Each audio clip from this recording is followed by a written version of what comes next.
kuti wana wenyu wapfugamawa Mwari, wanoda dzikinuro inobva kunemi, vanoda kurapa kunobva kunemi, muzita raJesu, muzita raJesu, muzita raJesu. Wana wenyu ava Jehovha ngavarapwe nemi Mwari, vane miviri isiri kuita zvakanaka. Vamwe vakamirira hama dzavo dziri kumba, vamwe vakamirira hama dzavo dziri kure. Muzita raJesu, chiremba wokudenga vanorapa. Imwe makatakura marwadzo edu, tinomukumbirai munguva dzinedzi kuti shanyirai vana venyu nomuto unoshanyisa, murape vana venyu Mwari. Tiri kurayira manyenda yorudzi rwese kuti nezita raJesu hausiwe pamunhu uyu wakapfugama mwana waMwari, iri temberi yamwe yamutsvene. Tiri kunamata zvine izvi Mwari kuti denda rese muzita raJesu ngaritenge kubva kune vana venyu ava vakapfugama, nevese vangava muzvipatara, nevese vangava mudzimba, nevese vari kunzvimbo dziri kure vakamirirwa nehama dzedu idzi. Jehovha ngavaitirwe nyasha. Tinonamata tiniziva kuti Mwari tikanga tanamata norudairo zvese zvinoitika, nokuti imwimwe munotaura kuti ukangodayira chete zviro zvese zvinoendeka. Nezita raJesu vana venyu ava vauya pamberi avo vane zvinovanetsa, vane zvinovarwadza, asi vane rudairo rwokuti Mwari ndiye anogona zvese. Saka vapfugama Mwari, naizvozvo pindurai minamato yavo, nokuti muri Mwari vanonzwa kana tichikumbira. Muzita raJesu tanamata Baba wedu, tichiziva kuti muri Mwari vanonzwa kukumbira kwedu. Mbiri norikudzwa tinodzorera kunemi, tichiziva kuti ndimi chete makafanira kupiwa imbiri. Saka ndiri kumutandayo mangwanani ano Mwari, apo ndanga ndiri kunzwa mwana wenyu Kotuni kunyenga ari kuti gumbo ndakatsika zvisizvo, pamwe ndingatadza kuya kuchechi. Mwana wenyu ngaarape marwadzo ari mugumbo Mwari, apedzwe nezita raJesu. Rikufara kutari muno pamwe chete nevanhu vari kurwara vari munomu Mwari, ngavaitirwe nyasha nokuti muri Mwari vanorapa. Muzita raJesu takudaidzai chiremba wekudenga kuti kuda kwenyu kugoitwa. Muzita raBaba, reMwanakomana neremweya wakaenda. Amen. Karamba ndinoshamisa, ndinoshamisa,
ngasungelelese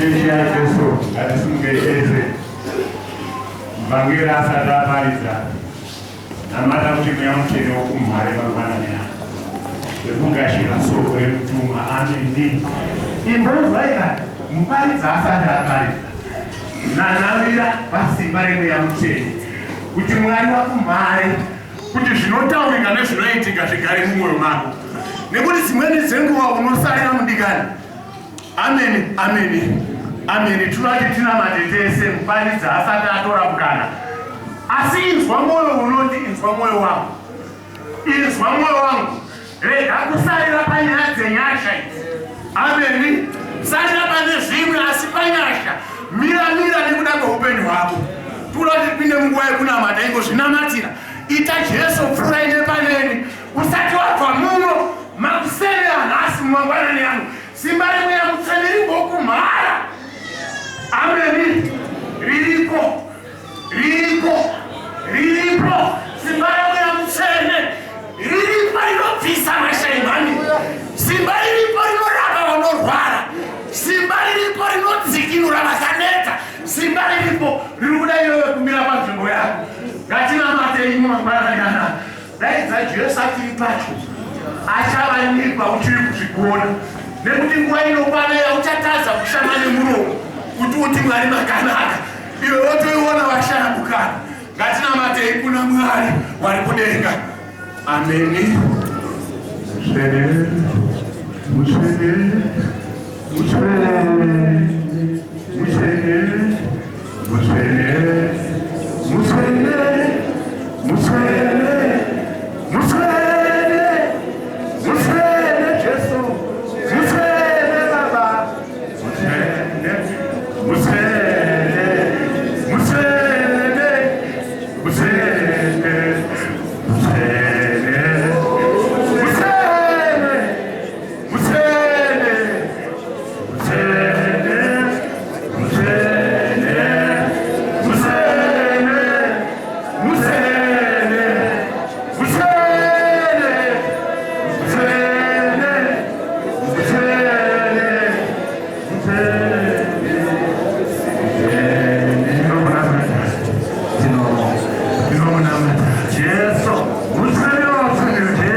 Very bad.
ndakatsika matsikiro asandamboita muupenyu hwangu. Amen, haleluya chechi. Kutsika matsikiro asandamboita muupenyu hwangu, ndagara ndichidzika bhazi kwenguva yakareba, but nezuro ndakatsika pasi nepamusoro petsoka yangu. Amen. Kutsika pasi nepamusoro petsoka yangu ndobva ndadzika. Ndatsika kudaro ndakasvikomera zvakanaka, but ndakaona tsoka yangu iri pasi, yakatenderuka yakatarisa kumusoro. So the next guy anga akamira pamberi pane vakomana vemateksi vaya, ndobva angomhanya kungosvikobata gumbo rangu, ndobva angoritwista zvikanzi ndarakwara gara ndakwara ndiri right. Haleluya. Ndikati ndakwara ndiri right, ndobva ndapinda muteksi ndikauya kumba, ndobva ndasvika ndagara zvangu ndokutokurukura nemhuri yangu. Ndakatanga kunzwa gumbo rangu manje rakutanga kurwadza. Ndikati Satani uri mureu indemayo, zvava kutaura hazvimbofe zvakaitika muupenyu hwangu. Amen. Ndagara, rakazondirwadza zvonini, ndakada kusimuka kuti ndoda kuenda kutoilet kuti nditsike pasi, soro rakabva raramba kutsika zvachose. Ndokuenda kuenda kutoilet, ndakaita zvekubata madziro ndichifamba. So I never thought kuti ndinouya kuchechi nhasi. Ndikafonera mufundisi, pandakamufonera ipapo I was in deep pain isingaiti. Ndagara ndafonera mufundisi, ndobva ndarara. Ndakarara usiku, ndaverenga Psalms 34. Mukaverenga inotaura kuti ngirozi dzaMwari dzinokomberedza avo vanomutya. Amen. Mukaverenga muchienderera inotaura the protection that is in Christ Jesus. Saka ndadaro ndazorara, ndobva ndakotsira. Usiku ndanzwa magetsi. Amen. Kana uri mwana waMwari unofanira kunzwa zvimwe zvinhu zvinofanira kuitika muupenyu hwako. Unozvinzwa. Ndanzwa magetsi, gumbo rangu kupisa, ndandaiswa spring bandage nemukadzi wangu kuti because ranga razvimba. Ndanzwa magetsi pagumbo rangu kuti gumbo rangu harichaiti, ndakarara kuhope. Ndobva ndambozvignora because hope dzenyu dzakandibata. But ndarara kudaro ndanzwa magetsi achipisa kuti ndaita kunge ndaiswa moto uri kupisa. Pandambokotsera ndobva ndazvinzwa futi for the second time. Ndobva ndamuka, ndobva ndabvisa bandage. Ndabvisa bandage rere, ndobva ndamborara mbichana, ndobva ndamuka. Ndobva ndati but Mwari amuite, imi hamuna zvinhu zvamunongotaura zvisingaitike. Ndobva ndamuka, ndobva ndamira, ndobva ndatanga kutofamba. Amunoona ndiri kufamba kudenga kuna Mwari wakanaka. Ndakapinda kuna Mwari kuti handizongofisa ndiyakapfuura ndisina kuenda kuchechi kana ndisina zvekuita. Amen. Ndakamuudza Satani kuti ini Sunday mangwana ndiri kuenda kuchechi, uchida usingade ndichaenda. Amen. Saka muri kuona ndiri pano mangwana nano, ndaitirwa nyasha naMwari. Haleluya. Pane zvekuda kuti tinoita very small exercise. One says ndisirewo kadisha.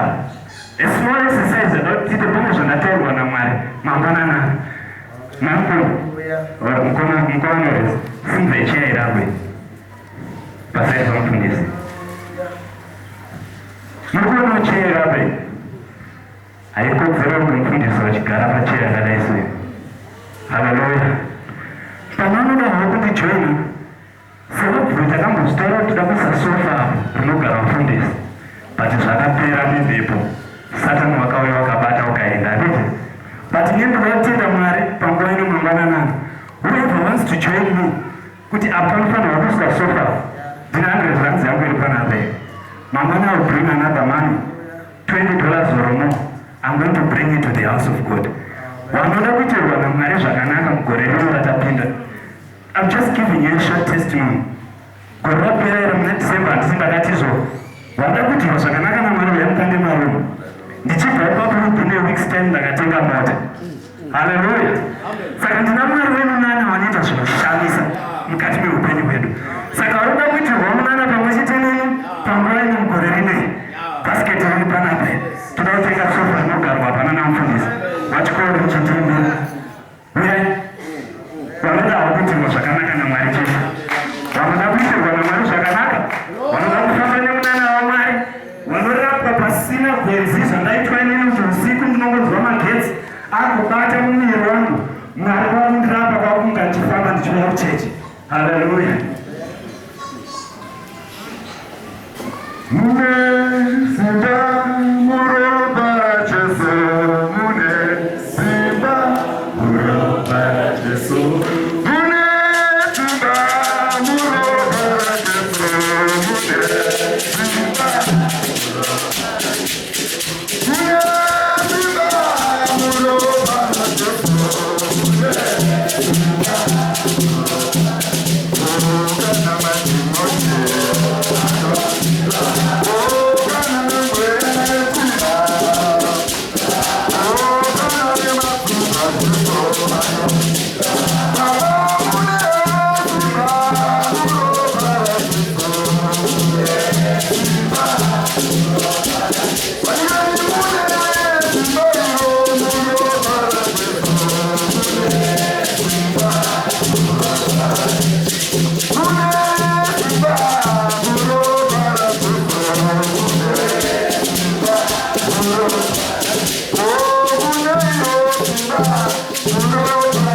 But we have got something in it that even 100 rands there is kukwana pale tunaitirwa na mwaya.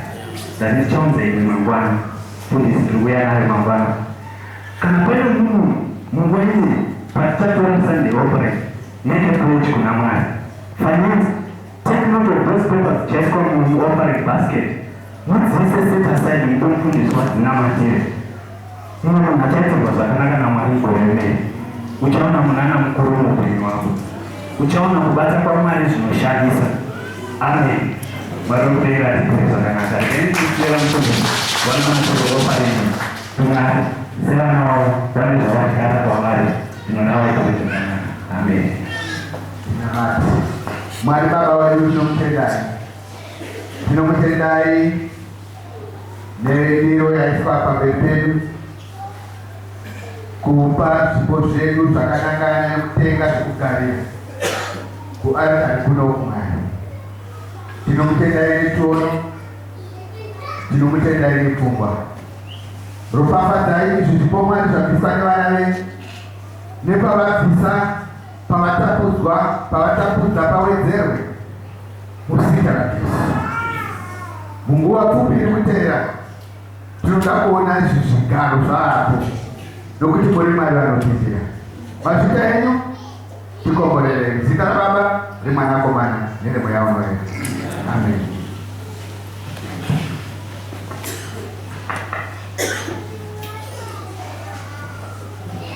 Mazvita retitende Mwari zvese zvatiri kuita izvi tiri kunamata. Hai, kutanga kwegore zvinoti wani uyai titivirire kuti zvese zvifambe zvakanaka.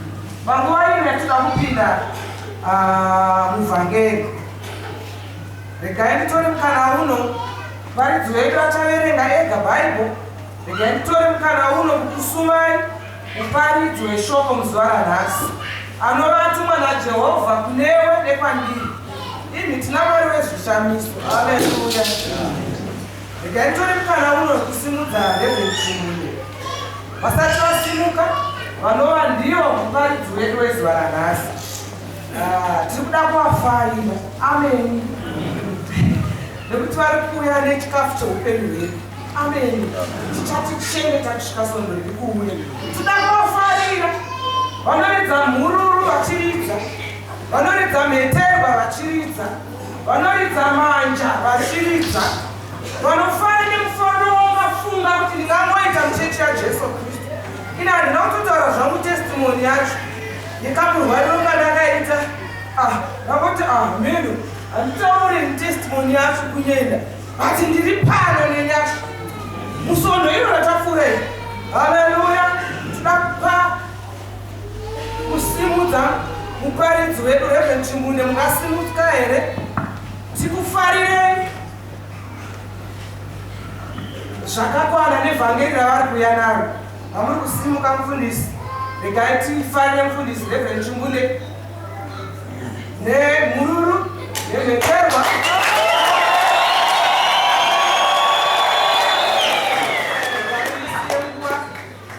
Kwavari vavachaverenga bhaibheri nemuimbi 46 chazoipa.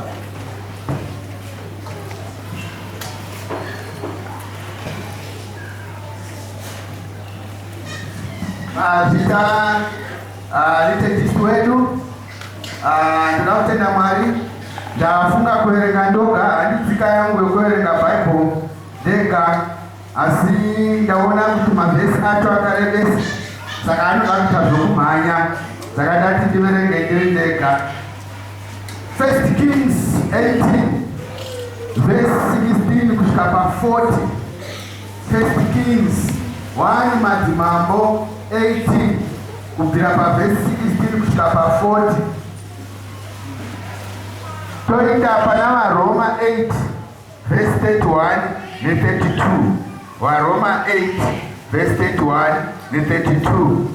Ndichaverenga mubhaibheri randiri kufarira mazuva ano.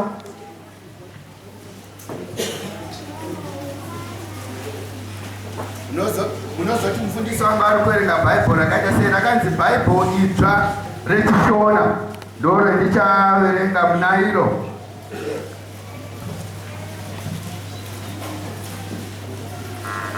Verse 16, 1 Kings 18 verse 16 to 40. Ipapo Obedhaya akandoonana naAhabhu akamutaurira. Ahabhu akandoonanawo naErija. Ahabhu paakaona Eriya, Ahabhu uyu wakati kwaari, ndiwe here mutambudzi waIsraeri? Eriya akati, ini handisirini mutambudzi waIsraeri, asi kutoti iyemi nevemba yababa venyu, nokuti makakanda pasi mitemo yatenzi, mukanamata vaBhaari. Saka zvino tumai vanhu muunganidze Israeri yose kuno kwandiri kugomo reKarimeri. Muunzeuko 400 avaprofita vaBhaari uye 400 avaprofita vaMwari vechikadzi Ashera, vanodya pamwe chete naJezebheri patebhuru. Ahabhu akabvawo atumira nhume kuvanhu vose vokwaIsraeri, akaunganidza vaprofita pamwe chete kugomo reKarimeri. Erija akaenda pedyo navanhu vose akati, munoda kusvikira riiniko muchingova nemwoyo muviri? Kana tenzi ari iye Mwari wenyu, muteverei; kana ari Bhaari, teverai iyeyo. Vanhu havana chavakapindura. Eriya ndokuti kuvanhu ava, ini ndiri ndoga muprofita watenzi asara, asi kune vaprofita vaBhaari 450. Ngativapeiwo handira 2, ivo vazvisarudzire handira imwe chete, vaicheke-cheke vaiise pamusoro pehuni, asi varege kutungidza moto. Iniwo ndichadarowo neimwe handira yacho, ndoiisawo pamusoro pehuni, ndorega kutungidza moto. Imi mudaidzire nezita kuna Mwari wenyu, ini ndigodaidzirawo nezita kuna tenzi. Ipapo Mwari anenge apindura nomoto ndiye Mwari wechokwadi. Vanhu vose vakapindura vachiti, zvamataura zvakanaka. Erija akati kuvaprofita vaBhaari, tizvisarudzirai handira, mutange ndimi kudaro, nokuti makawanda. Modaidzira nezita kuna Mwari wenyu, asi musatungidze pomoto. Vakatora handira yavakanga vapiwa, vakaigadzira, vakaidaidzira nezita kuna Bhaari kubvira mangwanani kusvikira masikati, vachiti, Bhaari iwe, tidairewo. Asi hapana chakambonzwika kana kuwana akadaira. Vakayamaya kutamba vachitenderera atari yavakanga vavaka, kusati zvino masikati, zuva rorova nhongonya. Eriya akavaseka zvake achiti, zvambatatai, nokuti ndimwari zvimwe mheno zvaari kumbofunga hake, kana kuti hameno paangotiwo zvake nje. Zvimwe angadaro akafamba rwendo, kana kuti ari kukotsira zvake, anenge achifanira kutomutsvaka. Ivo vakazhambatata maererano netsika yavo, vakazvicheka-cheka nemapakatwa nezvisvo kudzamarara ropa royerera nomuviri wavo. Zuva rakarereka vachingopengereka kusvikira panguva yokupira chibayiro, asi hapana chakambonzwika kana kuwana akapindura kana akambozviteerera. Eria akati kuvanhu vose zvavo, "Tiswederai kuno kwandiri." Vanhu vose vakaswederawo kwaari. Akabva avakiridza atari yatenzi yakanga yapunzwa. Eria akatora matombo 12 anoenderana nemadzinza avanakomana vaJakobho, vaya vokunzi neshoko ratenzi zita rako rava kuzonzi Israeri. Namatombo iwayo akavakira tenzi atari, akachera mugero akatenderera atari iyi waiva wakakura zvokutokwana mabhagidhi rembesanwa. Akaronga huni, akacheka-cheka handira iyoyo ndokuironga pamusoro pehuni dziya. Akati, "Zadzai zvirongo 4 nemvura mudire pamupiro wokupisa nepahuni." Akatizve, "Dirai rwechipiri," ndokubva vadirazve rwechipiri. Akatizve, "Kechitatu," ndokubva vadirawo rwechitatu. Mvura yakayerera kutenderera atari yose, mugero ukati tuba kuzara nemvura. Kuzoti zvino nguva yokupira chibayiro yasvika, muprofita Eria akaswedera ndokuti, "Tenzi Mwari waAbhurahama naIsaka naIsraeri, ngazvizivikanwe nhasi uno kuti ndimi Mwari muIsraeri, uye kuti ndiri muranda wenyu, uyewo kuti zvese zvandakaita ndatozviita zvabva mumuromo wenyu. Ndipindureiwo tenzi, mundidavire, kuitira kuti vanhu ava vazive kuti imi tenzi ndimi Mwari, uyewo kuti ndimi munotendeutsa mwoyo yavo."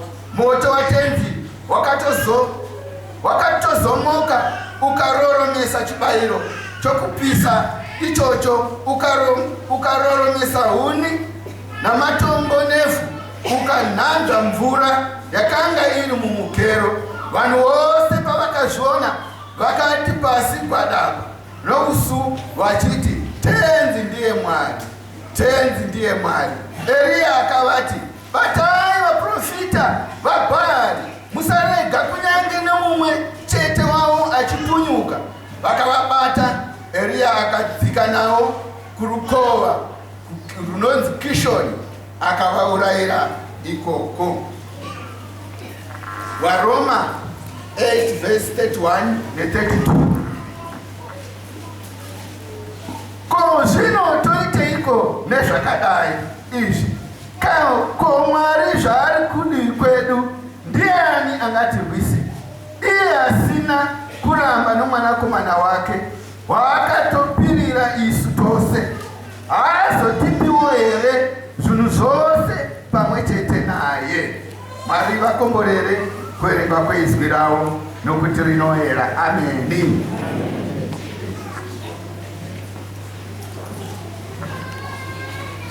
Mazvitaregai panguva inei vaimbi mutimbire hymn 46, Mwari mubatsiri wangu. Matiri kusimudza Paris Reverend Chibudi Tata vakwazisa kare, titi kwaku tiimbe hymn 46.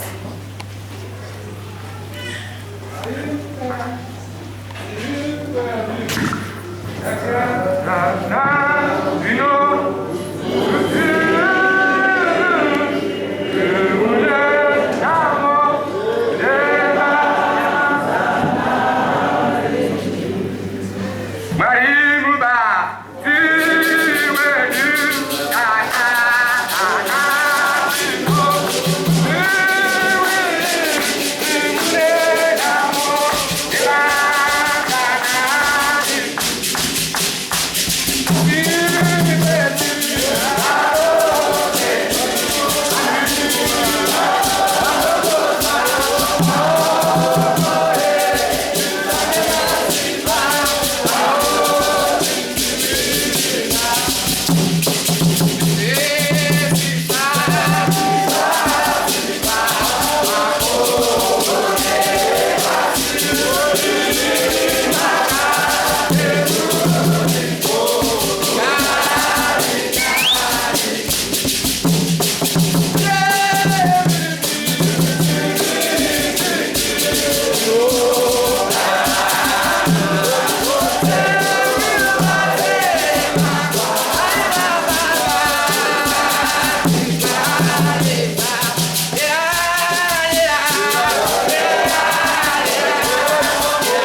Haleluya.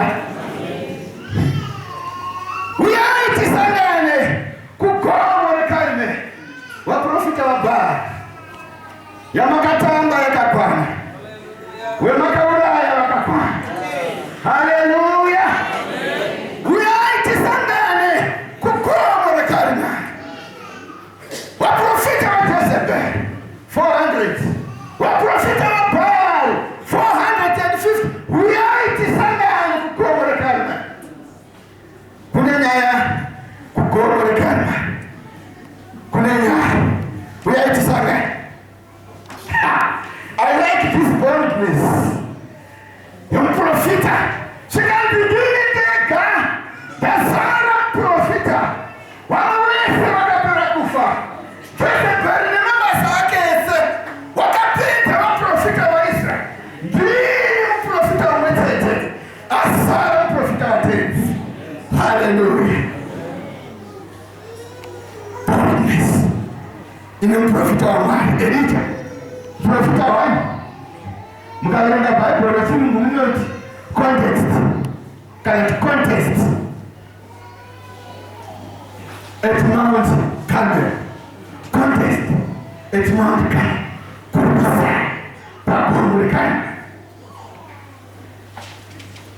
This only prophet muprofita aliyeka ana kuna kutoa neno kuti Jezebeli wakapenza waprofita watenzi ana kutoa neno asina kumuchisa kuti achelenge wakaipa kuti uyaiti sana kwa pamoja kalma.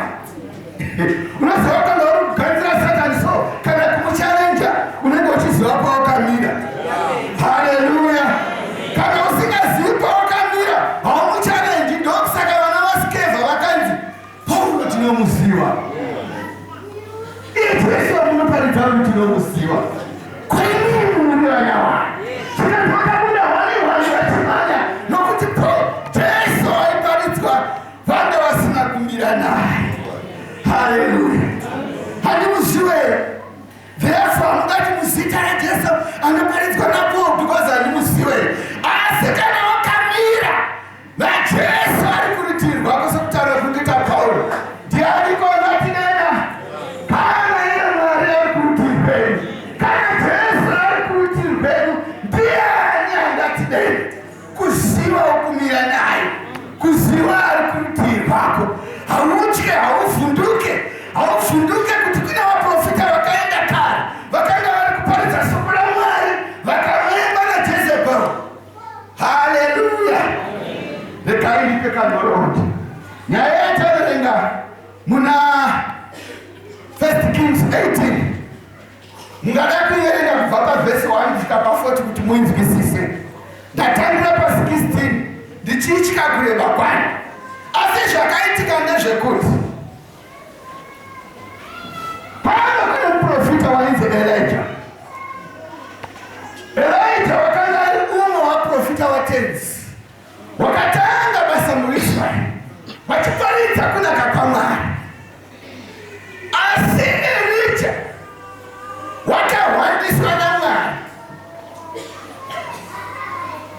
wakahwandiswa naMwari vamwe vese vachiparadzwa nokuti Jezebeli wakanga ari mambokadzi mwana wakabarirwa kuFonisia wanga ari mambo munguva iyoyo akataura kuti Mwari anonamatwa ndiAshera chete.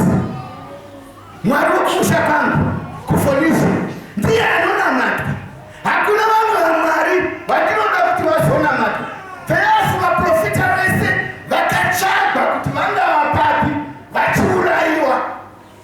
Ndipo pari kubuda the second character murume anonzi Obedhaya wakanga achishandira munguva yamambo Ahabu murume waJezebeli.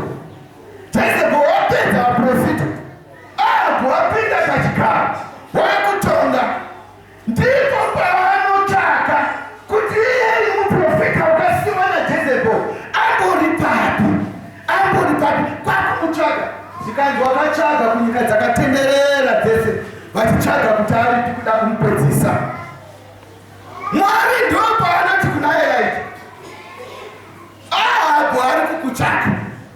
iwe muprofita umwe chete wasara ari kukutsvaka, asi tienda zvino unosangana naavo. Haleluya! Enda unosangana naavo, umutaurire kuti nhamo yaainayo, nzara yatiriridza kwemakore matatu yakunopera, mvura yakunaya. Haleluya! Ahabu wamirira kuti ndingamuwana sei. Zvikanzi naObhedhaya mambo, murume uyu haasi kuoneka, toita sei? Zvikanzi haiwa tichamuwana here. Zvikanzi naAhabu samambo, Obhedhaya mupfumvu yokutsvaga Elijah, iwewe chienda nerutivi rwako unotsvaga mafuro atingapa kumanyurusi edu nemabhisa. Inewo ndienda nokuno rumwe rutivi uchinzwawo mumisha umo kuti makamboonavo here muprofita anonzi Elijah, nokuti tiri kumutsvaka nemaziso matsvuku. Chienda wakadai, iwe enda wakadai. Nangwisa Elijah wanga ataurirwa naMwari kuti enda kuno muvengi wako unomuudza kuti kune mvura ichanaya. Iye ari munzira ikweyo, ndo paanoti guba wasangana naObhedhaya. Obhedhaya akati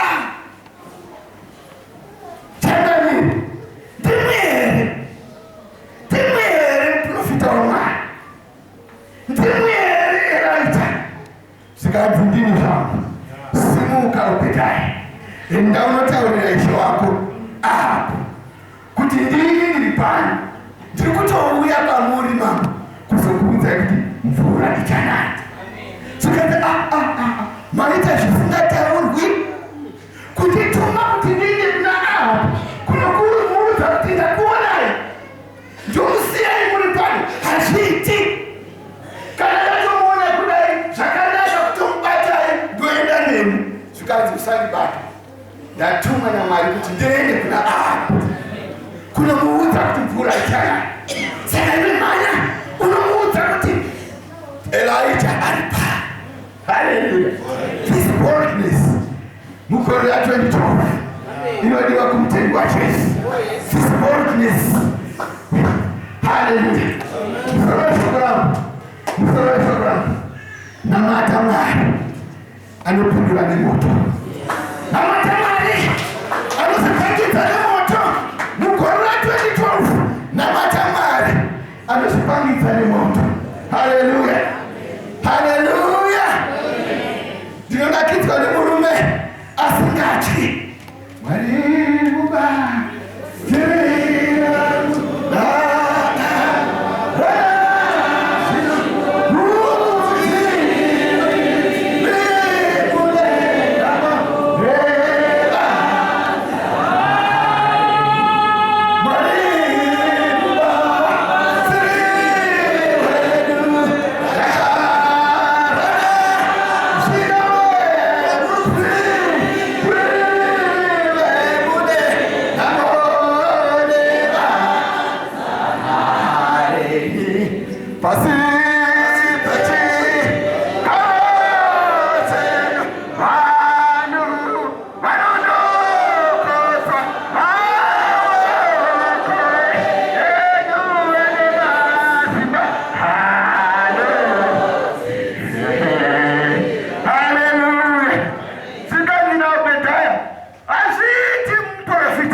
kumuona. Waisewese akanga asingapi mhiko yokuti hatina kumuona, waizomufungira kuti makamuhwandisa. Saka madzimambo epano pasi aitopa mhiko yokuti haana kumuona. Saka kuti muti ndidzokere kuna Ahabu kunomuudzai kuti muri pano, munoda kundisaura wangu mumaoko. Ndinourayiwa. Asi kuti ndomutaurira kuti Elijah ari pano, iwe muripo. Zvinotaurika izvi kuti ndomutaurira kuti muriko, ndamusiyei kwakati. Ko mweya waMwari ukauya ukamubhururusa henyu mukaenda. Tinozoonani. Ndinotya nokuti mweya waMwari akanga auya anokuhwa unondiuraisa. Handidi Obedaya Kalukurama.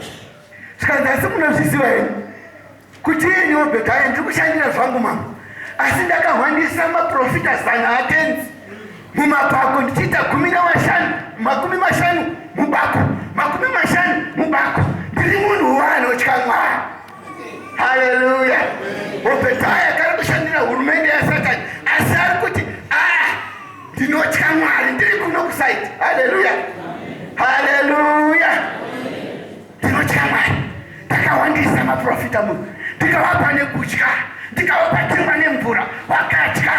Zvikati zvakanaka, ngatitofamba tese tiende kuna yes, namata Mwari anozopangidza nemoto. Hallelujah. The God who reveals the God who reveals. Hallelujah. The God who reveals and avails himself. The God who reveals and avails himself. Kuti ndinoenda kunozvipangidza kumuvengi anokwanisa kupedza upenyu hwangu. Handei ngatichena ndaona kuti unotya, hande tese Obedaya. Elijah ari kuenda kunosangana namambo ako. Hallelujah. Sikanzi mambo Elijah ari pano. Hallelujah. Sikanzi ari kuru mambo kwakubuda kuti ndiye Elijah, muprofita wakasimwa nemudzimai wangu, waprofita wese waparara. Ndiye here ari kunzi ari pano. Nasi ndamuwana. Zvikanzi hai ndauya, ndini Elijah, mambo wandituma, mambo wokudenga, kuti nzara yese angaona yekwemakore ese mvura ichanaya. How do you feel uchiudza muvengi wako kuti pane zvichaitwa naMwari? Uchiudza muvengi wako. Haleluya. Haleluya. Tiri kudzidziswa ine nyaya Elijah. Satani haafundutsiba. Haleluya. Haleluya. Satani anoda kufumurwa. Kana inyanga dzinoda kubudiswa pachena. Ndozvanga zviri kutaura Elijah. Zvikanzi chiuyai kugomo reKarima. Iwe Ahabu nemhuri yako yese naIsraeri yose nevaprofita 400 vaBhaari nevaprofita vaJezebel 400 vachiri kurarama, uyai kugomo reKarima. Ndokwatinonosangana. The battlefield yakadzirwa zvino. Haleluya. Gadzira battlefield nomuvengi. Usaita wokutamba naye handi muramu wako. Haleluya. Gadzira battlefield. Haleluya. Kamukomana akasina jengereni. Ndiri ndega muprofita waMwari wasara. Asi uyai tisangane kugomo reKarima. Kune chichaitika chikuriko mugore ra2012. Raita Satani kuti uyai tisangane kugomo reKarima. Hauna zvaunondiita. Haleluya. Ndiri kuda wakomana nevasikana 10 uyai pamberi apo. Tiri kukura pane kutamba kwataita 10. Manyai toni wakomana nevasikana vechidiki. Youth ministries. Uyai manyai 10. Tiri kukura pane mutambo wataita tiri kumusha. Uyai. Maparate. Uyai manyai apana zamuneka uyai. Suratu mpata ni pakaita denderedzwa. Uyai. Mubata ni makaita. Uyai. Tiri kukura taioneka mutambo kataita. Pataibvunzana kuti apa pakadina, pakasungwa newaya, apa sinyekenye, apa pakasungwa newaya, apa sinyekenye, apa pakasungwa newaya, apa sinyekenye. Ndobva ndabuda. Ava kana vasina kubatisa ndinobva ndaenda nokuti pazinyekenyeke. Asi kana vakasimba vanotsvaga kuti ndirambe ndirimo mukati ndisabuda nokuti hapana zinyekenye. Pauri kufungidza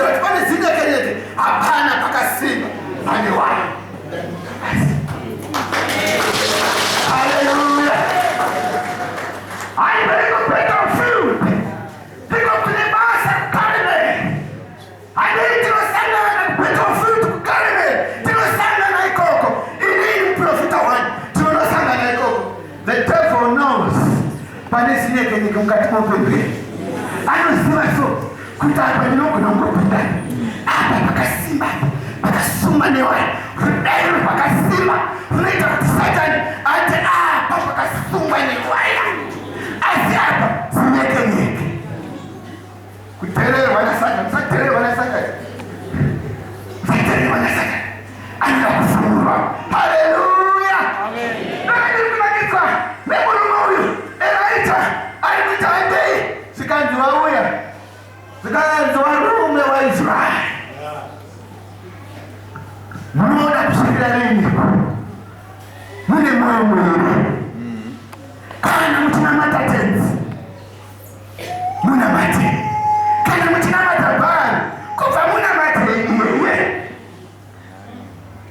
panoita nevanhu vanoona kuti uku vanozvipangidza kuti vari kunamata Mwari uku vari kunamata Bhaari zvikanzi vanoita navo munosvika riniko muine mwoyo muiri. Haleluya, mugore ra2012 pabvudza Satani kuti hauna mwoyo muiri une mwoyo umwe chete wokunamata Mwari. Haleluya, wabva wamudadira zvikanzi zvinhu zvetaakuita vakomana kuti tipinde munyaya yedu tipinde mubheto zvetaakuita tine zvipiriso zvatoda kupa kuna Mwari wedu. Imwe daidimo muchatora handira ino chete ini ndichatorawo yangu toda kuzvipira kuna tenzi mune mate Mwari wedu.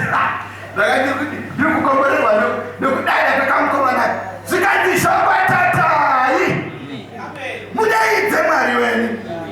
Ndozva munhu akanga achinzi shambatata kutaura kuti wangura aita asi zviri kuramba. Haleluya, zvikanzi shambatatai mudaidze Mwari wedu pazvipiriso zvomuri kupa musaise moto irai mvura chete mudaidze Mwari wedu muti Bhaari wedu Bhaari wedu tidairewo zvikati munange muchimudaira mozvaenda kati ndichiverenga this text takanakirwa so kamukomana kati kanda kane misikaso zvikanzi zvimwe Mwari wedu asambafamba waitavheni anomboshaikwa dzimwe nguva. Haleluya, zvikati pamwe afamba rwedu pane kwaenda mabari vanokudaidzira zaadai asi wangu anodaidza. Haleluya, haleluya, zvikati zvimwe afamba pane ndiri kudai chipiri acho mukazoverenga mamwe mavhesheni echirungu vanyori vacho hadisi tivaida zvikanzi zvimwe wangoti nje kuti nje ishona yataura kudaro vamwe vaiti zvimwe agoenda kutoireti.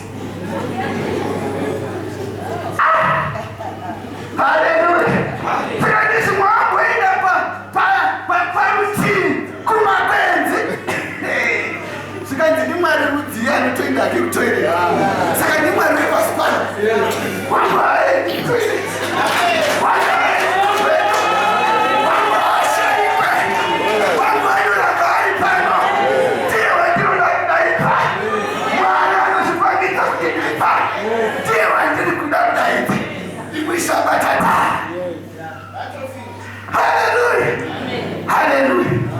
pakomori kaimani wechisanganipa mudaidze wenyu ini chidaidza wangu tukati the long story short zvikati ndichadaidzira wangu. Haleluya,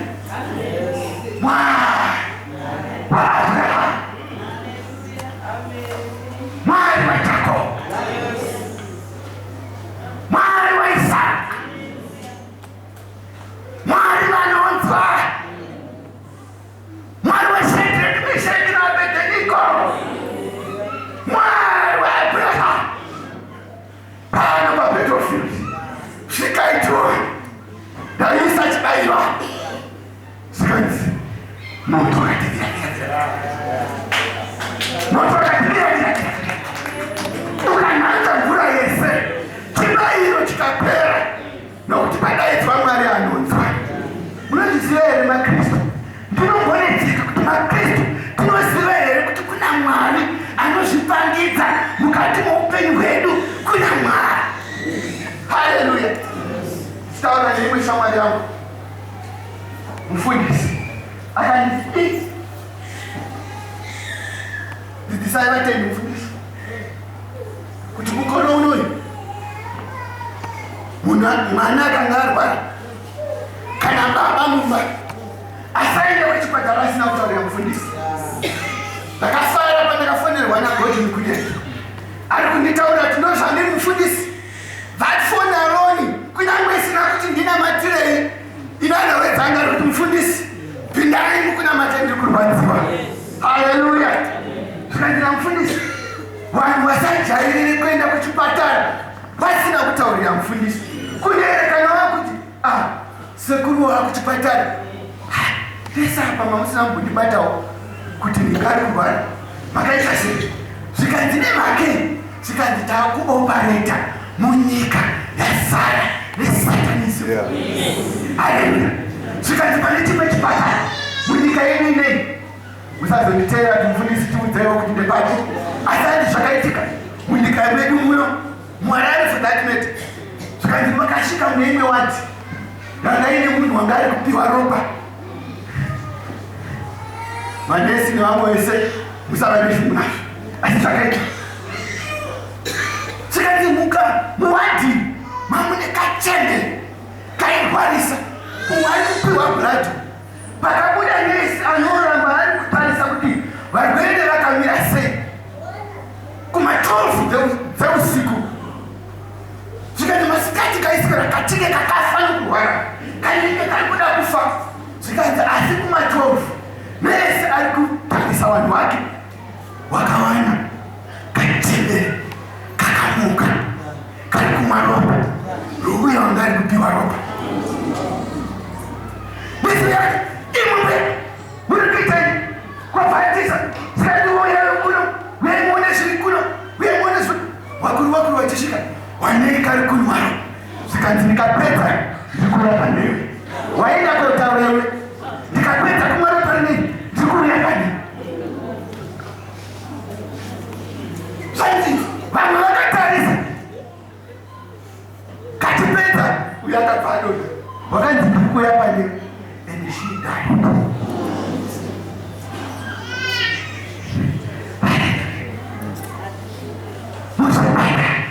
Makasara nesakaniso tikati wautuvhundutsa iwe tinotya kuenda kuchipatara. Zvikanzi ndizvo zviri kuitika mufundisi. Tiri kuopareta munyika yakasara nesatanism.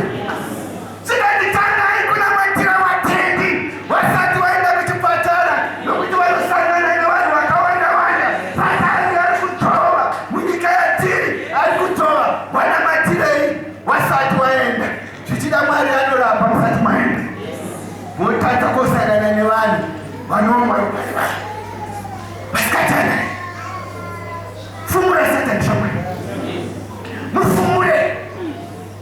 Aita kakamira naMwari kana Mwari ari kurutivi kwedu ndianiko angatidene.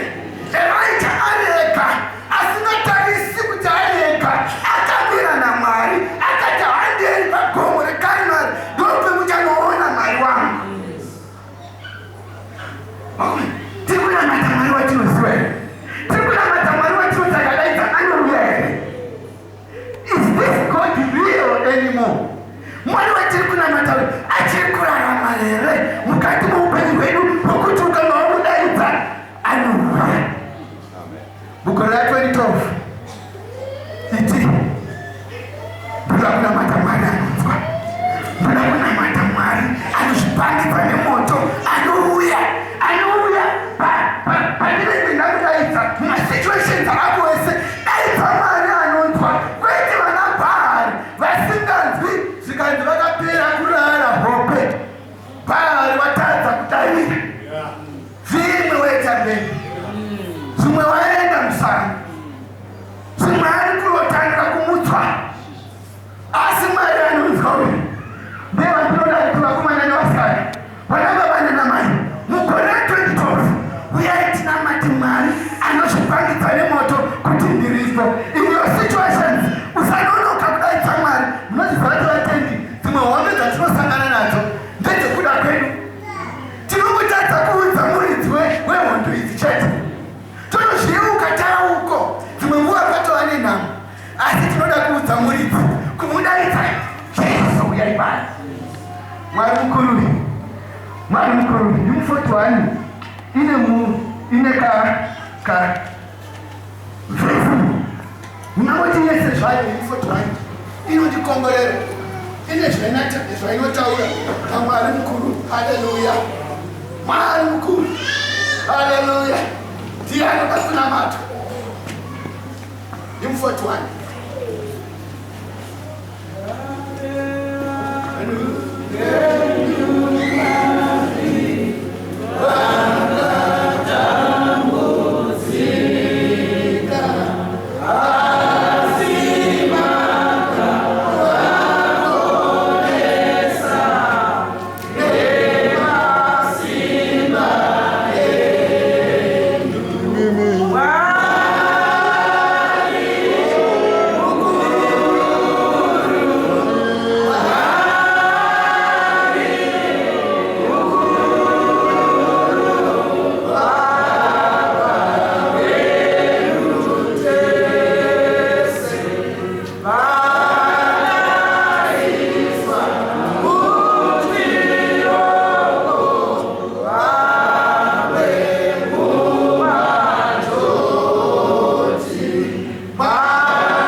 mati.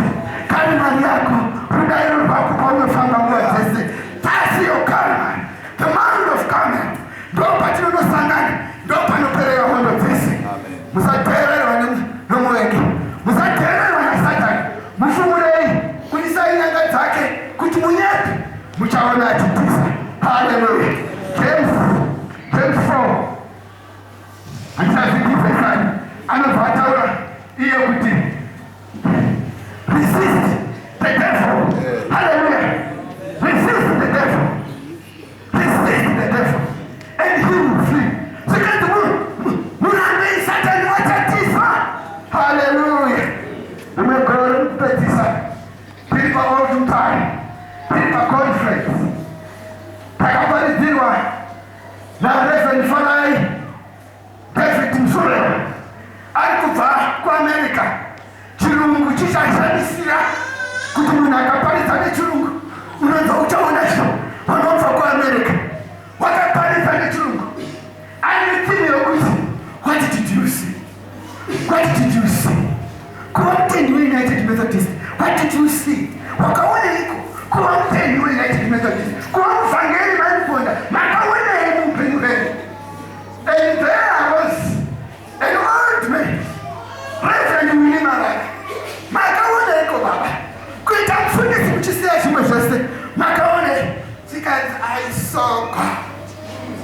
I saw God. Ndisho shirikundita ndite shandirikuita. I saw God. Nakaona mna mupenyu wangu nakaona mna. Hallelujah. Ukawafunda kuti makaona papi zvine nhoroondo. Hallelujah. Ndikakutaura kuti ndakaona Mwari papi zvine nhoroondo. Hallelujah. Kurarama kwandiri kuita ndakaona Mwari. What did you see? Kuva mupenyu weUnited Methodist, kubatikana nechechi zvaunoita, kupa matairi kwaunoita, vamwe venyu hamuchavi kana nemwedzi. Makaonei akomana? Makaonei? Makaonei? What did you see? Ndakakomborerwa nevhangeri ndikandida kurisira mukupengera mari zero. What did you see? Ndozvikutaura like tikaiti ndakaona Mwari. Iyeni wandinosangana naye pakare uya tisangani Satani. Hauna to. Ndagira Satani mukati muupenyu hwako. Munadire kuti hauna to. Haana to. Munadire kuti haana to. Munezvese zvaunoda daita Mwari ari padyo newe, anofamba newe. Tinokomborerwa kana tichitaura nezvokuuya kwaTesu Jesu Kristu kuti Jesu haasisi ugoba, ari kurarama muupenyu hwako, ari kurarama mandiri. Jesu unotofamba naye. Therefore you can only defeat the devil ukanga wakuziva ndinofamba naye, ndinofamba ari mandiri. Mwari deva kukomborera. What did you see? Kune mutendere Methodist hatina kuboya neshangu kuti kwete pane zvamakaona kuti zvawakaona chake uri kuzvere kurarama zvawakadaidzirwa. Fumura Satani vavananana mufumure panato ikuyatisani pakaika yatisani pakaika tavafuna mwewe kunamata tirimukutesaka kutaura tono upenyu hwedu tiriwatesa kana Jesu arikutimbe tikatifanira pakaika mari wetokani uchakuziva mari wetokani uchamuona amapeni patinogara nadzo tinoda kuona mari wenyu wakuona mata kari kumuona here Mwari uyu muupenyu hwedu muntaraunda medu muupenyu hwatinorarama sevatendi. Mwari uyu anorarama vari kumuona here muupenyu hwedu. Uyai tipangidze Mwari vanhu vanomuziva. Ilifaita vanhu kuti uyai muone Mwari vanosiva Mwari anonzwa kukumbira kwavo.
haleluya. Kipinde Mungu wewe unamata. Mungu wewe ni kosa tunamata la kuswa. Haleluya. Kutuma situation tatina mupendo. Mari chikudai. Nilibakali mbele ya Mungu. Nikamwambia na matatizo mare. Sikudai tai bakale. Bakole kali. Haleluya. Ushimangite. Sasa na kutisa. Sasa na kuya kasi. Nokujikule wewe. Usita. Biachi na wewe. Tukumile mare. Haleluya sana nimesema kama. Nokujikule wewe. Usita. Haleluya. Maruku. Mungu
wekugara pasi petsoka dzemumwari nekuti makatiudza musogoreni kuti mwaitiri vakumbire kupfuurira mataura nhasi Mwari, mataura Jesu, mataura Mwari wekudenga kutiudza Satani kuti ati tinosangana pagomo where our battlefield is.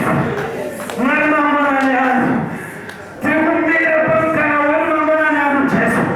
Satani unetisangane paSt. Peters. This is our battle zone. Ndopanzvimbo yedu yetisikirwa Mwari.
for coming life.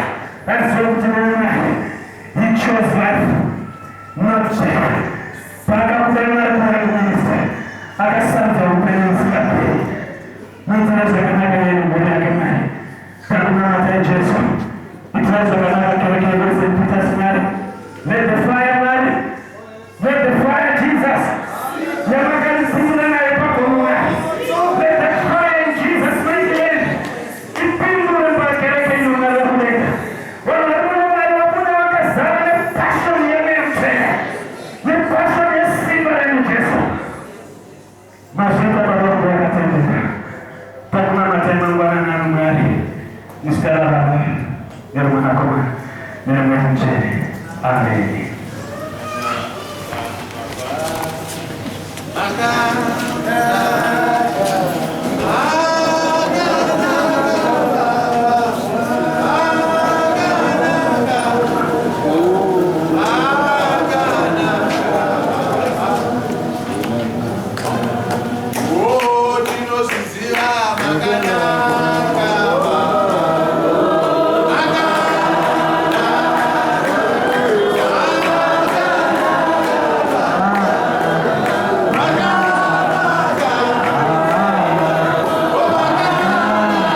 Amen.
Baba, remwana komana, neri mwenye undoe. Ngai tuchuremu